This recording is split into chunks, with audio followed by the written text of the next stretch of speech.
გადაცემას ვიწყებ სამძევრით. გარდაიცვალა ეპოქალური ადამიანი, რომელმაც შექმნა საქართველოს უახლესი ისტორია. გარდაიცვალა ჩვენი პატრიარქი, ჩვენი იმედი, ჩვენი მომავალი, ჩვენი სიმშვიდე. ვუსამძიმრებ სრულიად საქართველოს, სრულიად მართლმადიდებლურ ეკლესიას და არა მარტო მათ. ეს იყო ადამიანი, რომელმაც სიკვდილის მერე გააერთიანა მთლიანი ერი, მტერიც და მოყარეც. ვუსამძიმრებ კიდევ ერთხელ სრულიად საქართველოს, სრულიად მართლმადიდებლურ საზოგადოებას. და აქვე მინდა სამძიმარი ვთქვა, გორელებს დაგვაკლდა ღირსეული ადამიანი, ღირსეული კაცი, კახა ბერიძე, ჩვენი ბრწყინვალე მსახიობი, გორის საპატიო მოქალაქე, ვარსკვლავ ადამიანი, რომელსაც ღირსეული და დამსახურებული ვარსკვლავი ჰქონდა გახსნილი. ახლა კი ჩვენი გადაცემა. ეს არის გადაცემა ნეომედი ეკასუხიშვილთან ერთად, რომლის ნახვა შეგიძლიათ ნეოტივიჯიზე ყოველ შაბათს საღამოს 7 საათზე. ყველაფერი მედიცინაზე და მედიცინის შესახებ. დღევანდელი ჩვენი გადაცემის სტუმრები არიან საზოგადოებრივი კოლეჯი ამაგის ფარმაცია სააფთიაქო პროგრამის ხელმძღვანელი ქალბატონი თამარ ელიკაშვილი, ფარმაცევტი და ამავე პროგრამის პროფესიული მასწავლებელი ცირა კარელიძე. ვისაუბრებთ ფარმაციის პროგრამის სიკეთეებზე, მნიშვნელობაზე, აუცილებლობაზე, დასაქმებაზე და ყველაფერზე, რაც ამ პროგრამასთან არის დაკავშირებული. ერთ-ერთი წარმატებული და ერთ-ერთი მნიშვნელოვანი. მოგესალმებით ქალბატონო თამარ, მოგესალმებით ქალბატონო ცირა. დიდი მადლობა იმისთვის, რომ მოხვედით ჩემ გადაცემაში და საკმაოდ საინტერესო ინფორმაცია მინდა მივაწოდოთ ჩვენი რეგიონის მოსახლეობას და არა მარტო რეგიონის, იმიტომ რომ ფარმაციის სპეციალობა არის ერთ-ერთი წამყვანი დარგი ზოგადად ქვეყნის განვითარებაში და ქვეყნის აღმშენებლობაში. საკმაოდ პოპულარული პროფესიაა, მით უმეტეს პროფესიული პროგრამა და დასაქმების თვალსაზრისითაც დიდი რეიტინგი აქვს. თუ შეიძლება ორიოდე სიტყვით ამ პროგრამის შესახებ. დიდი მადლობა ქალბატონო მოწვევისათვის, მივესალმებით ჩვენს მაყურებელს და მინდა მოგახსენოთ, რომ ეს მოწვევა მართლაც ძალიან დროულია, ვინაიდან ამჟამად მიმდინარეობს ცვლილებები სწავლებელში ჩარიცხვებთან დაკავშირებით და ინფორმაციის მიწოდება ამ კუთხით მეტად მნიშვნელოვანი იქნება. მოგეხსენებათ, რომ სასწავლო ინსტიტუტებში ჩარიცხვის დროს სტუდენტებს უფლება ეძლებათ კოლეჯის პროფესიული სასწავლებლების პროფესიული მიმართულებები საერთოდ. ეს ალბათ მნიშვნელოვანი იქნება ჩვენი მაყურებლისათვის, რომ იყოს ინფორმირებული. ამასთან ერთად მინდა მოგახსენოთ, რომ კოლეჯი ამაგი ჩვენ რეგიონში ერთ-ერთი მნიშვნელოვანია და არა მარტო ჩვენს რეგიონში, ალბათ რესპუბლიკის მასშტაბით ერთ-ერთი მნიშვნელოვანი და წარმატებულ კოლეჯად ითვლება. ამ კოლეჯში სწავლება მიმდინარეობს 5 პროგრამაზე ძირითადად. ეს არის ფარმაცია სააფთიაქო, საექთნო, სტომატოლოგიის ასისტენტი, ვეტერინარია და მასაჟის თერაპია. მოგეხსენებათ, ყველა პროგრამა არის მეტად მნიშვნელოვანი ჩვენი საზოგადოებისათვის და ალბათ საინტერესო იქნება ამ პროგრამებთან მიმართებაში, თუ დაინტერესდებიან და ალბათ დაინტერესდებიან ჩვენი ახალგაზრდა თაობა, რათა აირჩიონ კოლეჯი ამაგი, როდესაც შემოხაზავენ ისინი, ერთ-ერთი პრიორიტეტული ვფიქრობ იქნება აუცილებლად. მე როგორც ფარმაციის პროგრამის ხელმძღვანელი ძირითადად გავამახვილებ ყურადღებას, თუ როგორ მიმდინარეობს სწავლება ფარმაციის პროგრამაზე.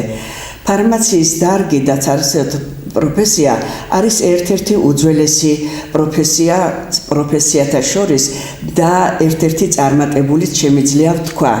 დღესდღეობით ფაქტიურად არ არსებობს არც ერთი ქალაქი, არც ერთი სოფელი არ არის დასახლებული, სადაც სააფთიაქო მომსახურება არ წარმოუდგენს და ამიტომაც კიდევ ვიძახი არის მეტად მნიშვნელოვანი. წამლის გარეშე ფაქტიურად მკურნალობა იქნება შეუძლებელი.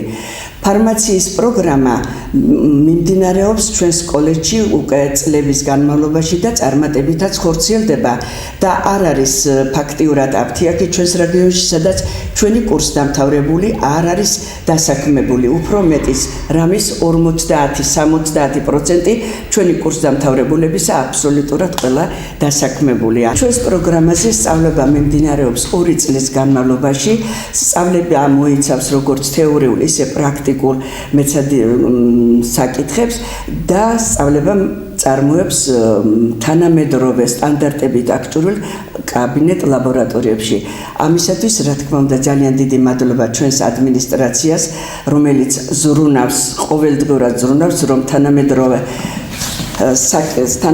მოთხოვნების დონეზე იყოს ყველაფერი დაცული და მადლობა ჩვენს პროფესიულ მასწავლებლებს, რომელიც მაღალ პროფესიულ დონეზე ახდენენ და ახერხებენ იმ თეორიული სწავლებას და პრაქტიკულ მეცადინეობებს, რომელიც ჩვენს პროგრამაზე ხორციელდება.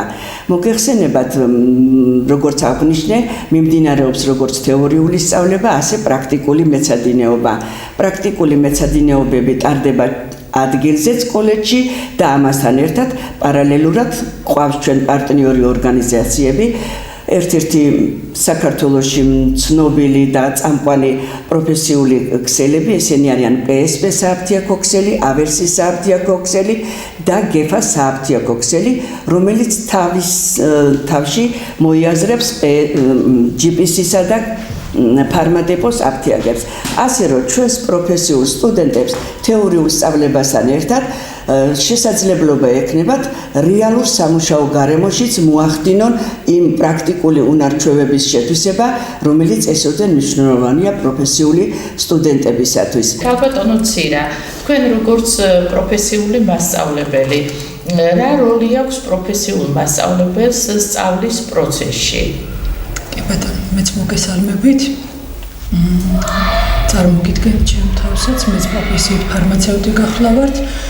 ვარ კოლეჯ ამაგის პროფესიული მასწავლებელი და მასწავლებლის როლი, რა თქმა უნდა, მომავალი ფარმაცევტების ჩამოყალიბების პროცესში ძალიან დიდია, იმიტომ რომ სწორედ მასწავლებლისგან იღებენ არა მარტო თეორიულ ცოდნას, არამედ პრაქტიკულ ცოდნასაც ჩვენი სტუდენტები კოლეჯში იმისათვის, რომ მიიღოს სრულფასოვანი როგორც თეორიული, ისე პრაქტიკული გამოცდილება სტუდენტმა ყველა პირობაა შექმნილი. კოლეჯი აღჭურვილია თანამედროვე აპარატური, თანამედროვე სისტემებით და პროფესიულ მასწავლებლებს გვეძლევა იმისი საშუალება, რომ არა მარტო წიგნიდან და არა მარტო ფურცელზე დაწერილი, არამედ ინტერნეტ რესურსის გამოყენებითაც მივაწოდოთ მაქსიმალური ინფორმაცია.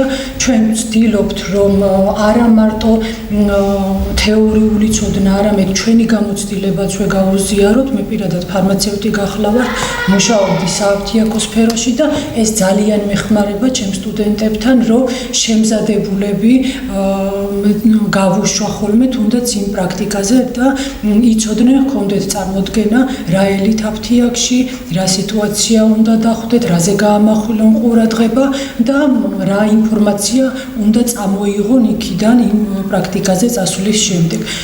თქვენ ახსენეთ საკმაოდ კარგი კაბინეტ ლაბორატორიები იმისთვის, რომ პრაქტიკული მუშაობა ადგილზე გქონდეთ. ამ ლაბორატორიებში თუ ახორციელებთ წამლის დამზადების ტექნიკას, ახლა თითქოს ეს კულტურა ფარმაციაში სადღაც ძალიან დაიკარგა რა და მე მახსოვს ჩემ ბავშვობაში ჩვენი დიდი ტრიფონი ბიძია, რომელიც ყველასთვის ტრიფონი ბიძია იყო, საოცარი მეცენატი ადამიანი და უძლიერესი ფარმაცევტი, საოცარ წამლებს ამზადებდა და მართლა უებარი იყო მისი დამზადებული წამლები. ეხლა რა სიტუაცია, თუ ასწავლით თქვენ სტუდენტებს ლაბორატორიაში? ეხლა იქიდან გამომდინარე, რომ რომ მაქსიმალურად მზაწარმოებაზეა გადასული ფარმაცევტული სექტორი და მაქსიმალურად ჩვენამდე აფთიაქებში უკვე მზა პროდუქცია მოდის, რომელიც აღარ საჭიროებს ფარმაცევტისგან ამ მხრივ რაიმე დამატებით ძალის ხმევას. აი ამ ყველაფრის გათვალისწინებით ცოტა უკან ადგილზე გადაიწია წამლის დამზადების მოთხოვნა, მაგრამ მიუხედავად ამისა, ჩვენთან კოლეჯში ეს პროცესი ძალიან აქტიურად ხორციელდება. ჩვენს ლაბორატორიებში არის ყველა პირობა იმისთვის შექმნილი, გვაქვს სათანადო რესურსი, გვაქვს ნედლეული, რომ ფარმაცევტებმა შეძლონ თავისი ხელით დაამზადონ ის წამლის ფორმები, რაც მზადდებოდა ხოლმე და გამოიყენებოდა ძალიან აქტიურად რამოდენიმე წლის წინ პერიოდში. ხალბატონი რა, ერთი ესეთი შეკითხვა მაქვს, ძალიან ბევრს ალბათ აინტერესებთ და საკმაოდ აქტუალურია, რომ ფარმაცევტები და საერთოდ ამ პროგრამის დამთავრების შემდეგ სულ კითხულობენ, რომ შეეძლებათ თუ არა მათ იმუშაონ კოსმეტოლოგიური მიმართულებით. აქვს თუ არა უფლება ასწავლით თუ არა კოლეჯში, ამზადებენ თუ არა სხვადასხვა საცხებს, სახის მოვლის საშუალებებს, ტანის მოვლის საშუალებებს, ჰიგიენისთვის საჭირო საშუალებებს. აი ამ მიმართულებით თუ არის პროგრამაში ჩასმული სასწავლო ციკლი. ამისაც მოგახსენებთ, არის რა თქმა უნდა გათვალისწინებული ამ ჩვენ ორწლიან პროგრამაში. მეტსაც გეტყვით, ცალკე მოდულებად არის გამოყოფილი ბავშვთა ყვება და მოვლა, ავადმყოფის მოვლის საშუალებების გამახვილება ყურადღების, ასევე თვითონ კოსმეტოლოგიური საშუალებების შესწავლა და საკმაოდ სიღრმისეულად ხდება აი ამ ყველაფრის სწავლა. რაც შეეხება დამზადებას, აი ამ საცხების თუ გამოსაყენებელი საშუალებისა, რა თქმა უნდა მისი დამზადებაც ხდება და სწავლება ხდება ამ ყველაფრის როგორ იქნება, როგორ მზადდება, რომელი ფუძეები გამოიყენება კოსმეტიკური საცხების დამზადებაში და ასე შემდეგ.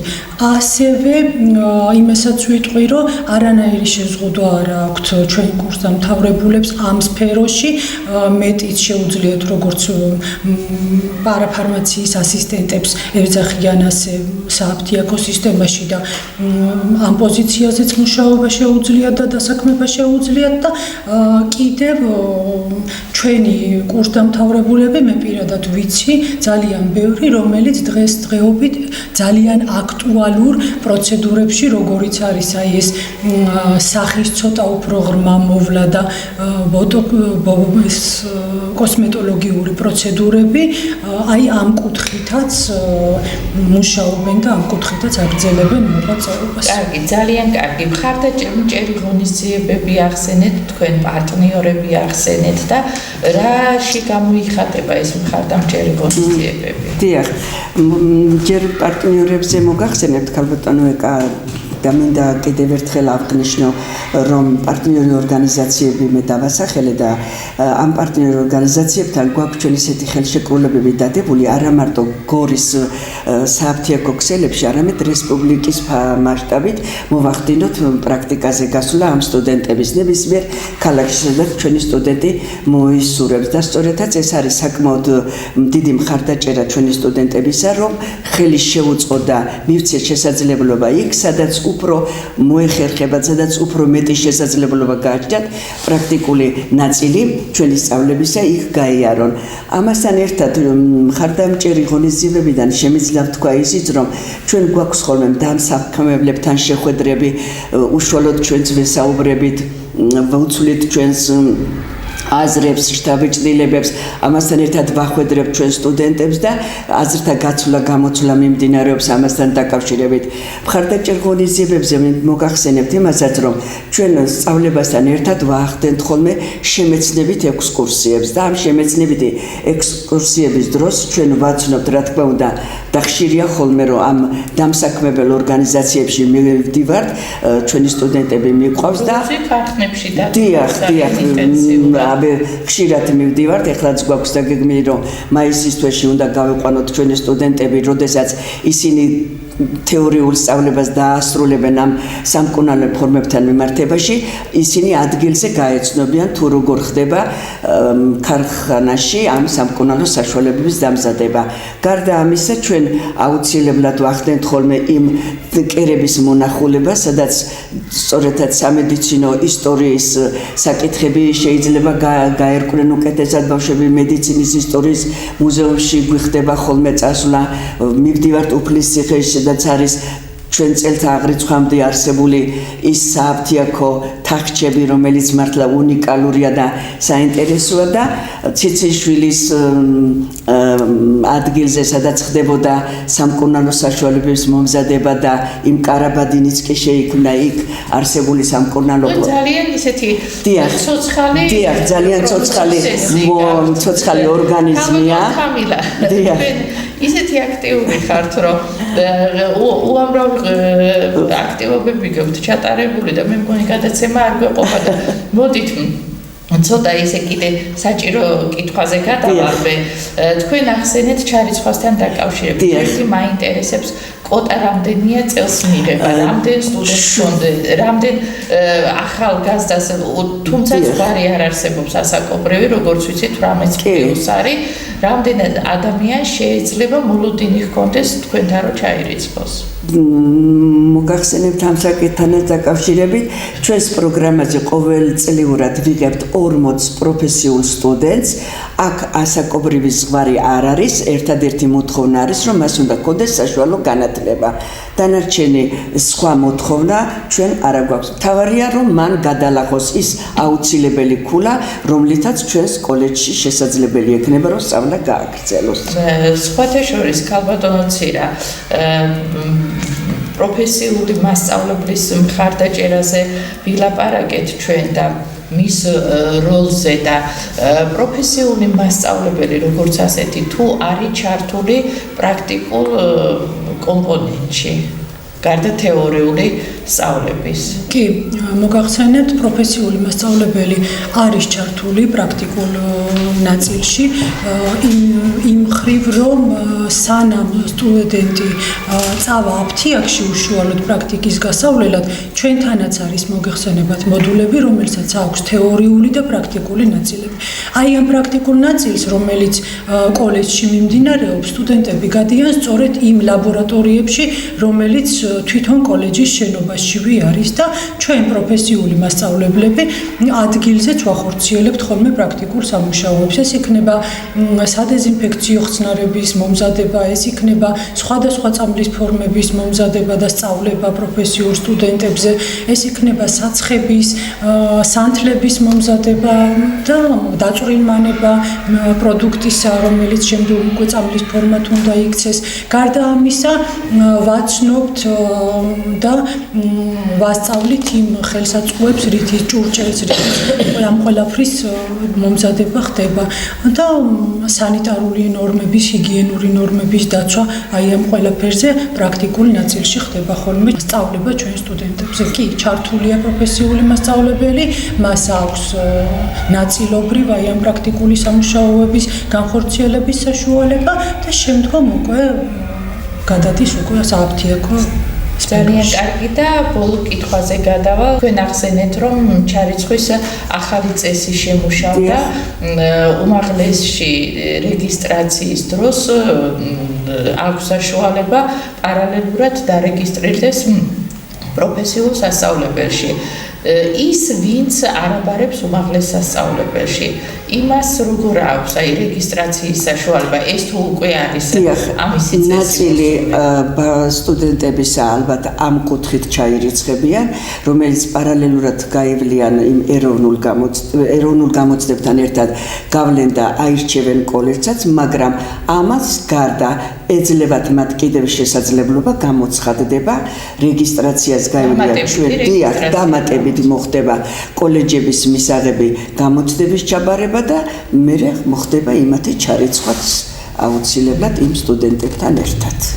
წარმატებებს გისურვებთ, საკმაოდ ნაყოფიერი და საინტერესო ინფორმაცია იყო იმათვის, ვინც აპირებს პროფესიულ კოლეჯის სწავლებას და მით უმეტეს პროფესიულ კოლეჯ ამაგში სწავლებას, რომლის პროგრამა, ფარმაციის პროგრამა ერთ-ერთი საუკეთესოა არა მარტო რეგიონში, არამედ საქართველოში და წარმატებებს გისურვებთ თქვენს პროფესიულ სტუდენტსაც და მე კიდე შევახსენებ ჩვენ მაყურებელს, რომ ჩვენი გადაცემის სტუმრები იყვნენ საზოგადოებრივი კოლეჯი ამაგის ფარმაცია სააფთიაქო პროგრამის ხელმძღვანელი ქალბატონი თამარე ლიკაშვილი და ამავე პროგრამის პროფესიული მასწავლებელი ქალბატონი ცირა კარელიძე.